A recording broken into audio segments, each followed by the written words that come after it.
आज मैं अनिल कुमार त्रिवेदी आप सभी का वापस अपनी ऑनलाइन क्लासेस में स्वागत करता हूं। आज हम अगले टॉपिक के ऊपर बढ़ रहे हैं जिसका नाम है मैनेजमेंट एज ए प्रोफेशन। अपन मैनेजमेंट के जो नेचर के बारे में पढ़ रहे थे, जिसमें साइंस और आर्ट भी पढ़ा था, मैनेजमेंट को मल्टी डिसिप्लिनरी भी पढ़ा था। अब मैनेजमेंट को प्रोफेशन की ओर बढ़ रहे हैं। In today's era it has become a trend to take management as a profession. आज के समय में ट्रेंड बन गया कि मैनेजमेंट को प्रोफेशन बनाया जाए, मैनेजमेंट को प्रोफेशन माना जाए। Management studies have also been put into the professional science category. इसको प्रोफेशनल साइंस कैटेगरी में इसको डाला गया है। जैसे कन्फर्म प्योर साइंस तो मना किया था, प्योर साइंस होती नहीं है, ठीक है, तो इसको प्रोफेशनल साइंस स्टडी में माना गया। In such state is necessary to determine whether the, एक यहाँ पर लाइन मिलती है हमें जानने के लिए कि मैनेजमेंट इज ए प्रोफेशन और नॉट, कि मैनेजमेंट प्रोफेशन है या नहीं है। For this it is necessary to know the definition of profession. इसके लिए हमें ये जानना पड़ेगा कि मैनेजमेंट में जो प्रोफेशन होता क्या, प्रोफेशन का मीनिंग क्या होता है। It is important to know the definition of the profession, it's importance and its use in the characteristics of management की कैरेक्टरिस्टिक्स पे प्रोफेशन का कैसे यूज़ होता है, उन सभी के बारे में पढ़ के फिर कंक्लूजन में हम ये बताएंगे कि मैनेजमेंट प्रोफेशन होता है या नहीं होता है। In different times the profession is defined, अलग अलग समय में प्रोफेशन को डिफाइन किया गया, ठीक है, in a various manner that also distinguishes, अलग अलग मैनर्स में इसको जो है अलग अलग वेराइड मैनर में इसको जो है अलग अलग समय में इसको डिफाइन किया गया, जिसके अंदर सबकी जो and that also distinguishes the characteristics, सबकी कैरेक्टरिस्टिक्स भी अलग अलग हैं। In 1928 Karl Sanders has defined the profession as management is probably a business that is based on the intellectual study and the training and aim to provide service to other in the exchange of fee and salary. मतलब management को वहाँ पर जो है profession नहीं बताकर इन्होंने एक तरीके का बिज़नेस बताया था कि इसके अंदर क्या है कि एक ऐसा बिज़नेस है जिसके अंदर है कोई व्यक्ति स्टडी करता है, उसकी ट्रेनिंग लेता है और इसलिए लेता है ताकि वो आगे किसी को सर्विस प्रोवाइड करके फ़ीस और सैलरी के बदले में उनको सर्विस प्रोवाइड करके पैसा कमा सके। According to the definition any business और an occupation specially one that involve prolonged training and the formal qualification for the direct and definite compensation can be placed in the category of profession। मतलब यहाँ पे इस definition के ऊपर ये कहा जा सकता है कोई भी बिजनेस है, कोई भी काम धंधा ऑक्यूपेशन है जिसके अंदर क्या होगा, कोई व्यक्ति ट्रेनिंग लेता है, क्वालिफिकेशन गेट करता है और वो दूसरे लोगों को क्या करता है, डायरेक्ट और डेफिनेट कंपेंसेशन और अपना जो सर्विस देकर, कंपेंसेशन का मतलब पैसा कमाता है, फ़ी और सैलरी के रूप में चार्ज करता है, उसको प्रोफेशन कैटेगरी में लिया जाएगा। Profession is the business for which specific knowledge, efficiency and training are required. Profession एक ऐसा बिजनेस है जिसके अंदर स्पेसिफिक नॉलेज चाहिए, एफिशिएंसी चाहिए, ट्रेनिंग चाहिए और हमें नॉलेज भी चाहिए, ठीक है, required and these competencies are used for a wide interest of the society and the success of any profession cannot only be measured in the money acquisition। मतलब कोई भी प्रोफेशन है उसका मेन टारगेट होता है कि सोसाइटी को अच्छे से अच्छा जो है मतलब हेल्प करना और उसमें सोसाइटी के अंदर जो सभी रिसोर्सेज सोसाइटी के हैं तो सभी रिसोर्सेज को अच्छे से अच्छा यूज़ करना ताकि सोसाइटी को भी फ़ायदा हो और अच्छे से अच्छा मतलब सब काम हो और सब प्रोफेशनली सब एकदम परफेक्ट चले और सबको सर्विस मिलती रहे। तो इसको इसलिए प्रोफेशन को इस हिसाब से माना गया, सोसाइटी के लिए माना गया। और दूसरा इसमें है कि इसको मनी में मेज़र नहीं किया जा सकता कि ज़्यादा पैसा कमा रहे इसका मतलब आपका प्रोफेशन सक्सेस है, ऐसा नहीं है। Characteristics of profession, upon profession जैसे प्रोफेशनल कौन कौन होते हैं, टीचर होते हैं, एडवोकेट होते हैं, जो फ़ी चार्ज करते हैं वो प्रोफेशन के अंदर में आएंगे, जैसे डॉक्टर्स है वगैरह वो सभी। The characteristics of profession, McFarlane has given the 5 features of the profession। Number 1 characteristics of knowledge. सबसे पहला तो इसके अंदर नॉलेज गेट किया जाता है, फॉर्मली अटेनमेंट ऑफ नॉलेज, इसको फॉर्मली नॉलेज को गेट किया जाता है। रिप्रेजेंटेटिव इंस्टीट्यूशन, कोई इंस्टीट्यूशन होती है उनसे ये सभी लेते हैं। एथिकल कोड ऑफ एथिक्स, मतलब इनकी खुद के कोड ऑफ कंडक्ट होती है, इनके खुद के रूल्स होते हैं। सर्विस टेंडेंसीज, इनकी अलग से जो है सर्विसेज की टेंडेंसीज होती हैं।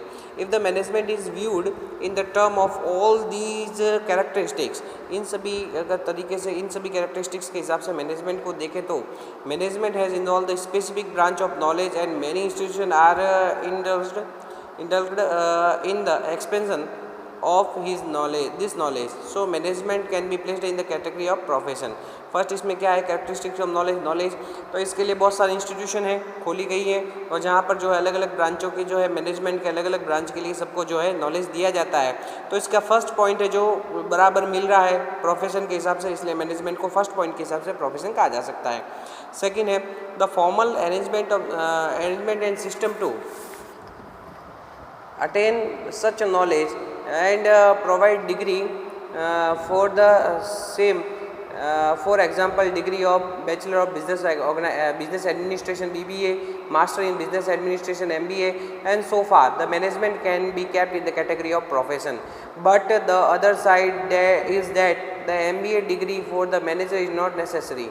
मतलब यहाँ पे क्या बताया है कि मैनेजमेंट को दूसरा इसमें पॉइंट है फॉर्मली अटेनमेंट ऑफ नॉलेज, तो उसके लिए बहुत सारे कोर्सेज भी है, फॉर्मली इसको पूरे मैनेजमेंट को सिखाते हैं बीबीए और एमबीए, लेकिन इसको क्या बताया कि मैनेजमेंट है एमबीए के बिना भी लोग करते हैं, क्योंकि आपके मदर है वो घर पे पूरा मैनेजमेंट करते हैं, फादर अपने खुद का काम का मैनेजमेंट करते हैं, आप खुद अपने स्कूल का आने का जाने का उसका पूरा शेड्यूल बनाते हैं, उस तरीके से चलते हैं, ठीक है।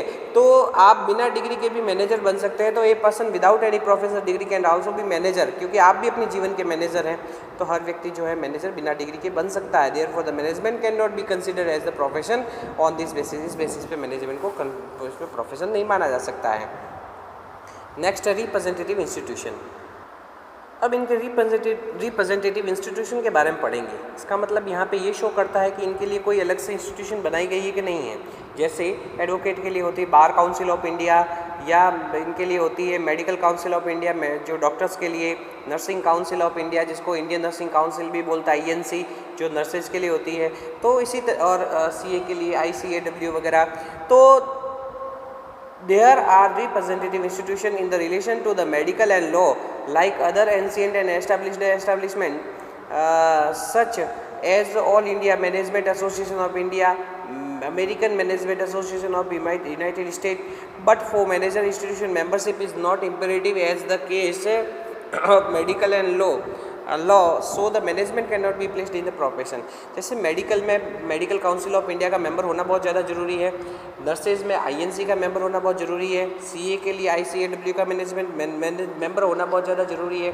इसी तरीके से एडवोकेट होने के लिए आपको बार काउंसिल का मेंबर होना बहुत ज़्यादा ज़रूरी, फिर आप अच्छे से एडवोकेट कर सकते हैं, आप प्रोफेशनली एडवोकेट कर सकते हैं, आपको अलाउ किया जाएगा। तो लेकिन मैनेजमेंट के लिए इंस्टीट्यूशन है, लेकिन उसमें अंदर जो है मैंडेटरीली लोगों को रजिस्टर्ड करना इसके अंदर ज़रूरी नहीं है, इसलिए इसको प्रोफेशन की कैटेगरी में थर्ड पार्ट में इसको नहीं लिया जा सकता है। Like other professions management also has a system of code of conduct, इसमें भी कोड ऑफ कंडक्ट का सिस्टम होता है, इसमें भी रूल्स होते हैं, but many manager are not given familiar with the code of conduct. कई लोग इसको कोड ऑफ कंडक्ट को नहीं जानते हैं। According to the management not even identifier for the established profession, इसको एस्टेब्लिश्ड प्रोफेशन के अंदर नहीं लिया जा सकता है। The inclination of the service is essential for each profession, मतलब इसके अंदर सर्विस के जो है किसी भी जगह पे सर्विस है वो कोई भी प्रोफेशन वहाँ पे हो गई। However whether to follow such a tendency in the profession depend on the social and the ethical system of country, management based on the trade can be placed in the profession category. Management भी इसी तरीके का होता है, इसलिए क्योंकि social system और ethical system के ऊपर पूरा नियम है इसके पूरे बने हुए, इसलिए इसको इस कैटेगरी में लिया जा सकता है। तो ये सारा हमने पढ़ा। उसके बाद में क्या आया, from the above analysis it is concluded that the management can be considered as the profession on the basis of some characteristics which is not basis of all characteristics। कुछ characteristics मिलती है लेकिन सारी नहीं मिलती, इसलिए इसको प्रोफेशन कहा जा सकता है, लेकिन नहीं भी हो सकता है। कैसे? therefore the management cannot be kept in the established profession category but it can be kept in the forward looking category as shown in the following table। forward looking मतलब फ्यूचर में मैनेजमेंट को इस category में लिया जाएगा profession में। ये इस जो टेबल यहाँ पे शो करती है एस्टेब्लिशमेंट ऑफ प्रोफेशन। तो सबसे पहले फीचर ऑफ प्रोफेशन क्या बताया यहाँ पे, कैटेगरी ऑफ प्रोफेशन, और फीचर ऑफ प्रोफेशन यहाँ पे बताया है, ठीक है। Based on the branch of knowledge and medical law वगैरह ये सभी इनोवेशन प्रोफेशन जिसके अंदर बेस्ड होता है किसके ऊपर, new subject chemistry and sociology. Profession semi based on the technical knowledge and the practice, nurse laboratory assistant. Future profession like based on the modern business technique. Managerial profession based on technical technical education such as draftsman, ये सभी technical education वगैरह इन सभी को इसके अंदर लिया जाता है। आज के लिए इतना काफ़ी है, धन्यवाद। अगली कड़ी में हम आगे पढ़ेंगे प्रोफेशनल मैनेजमेंट।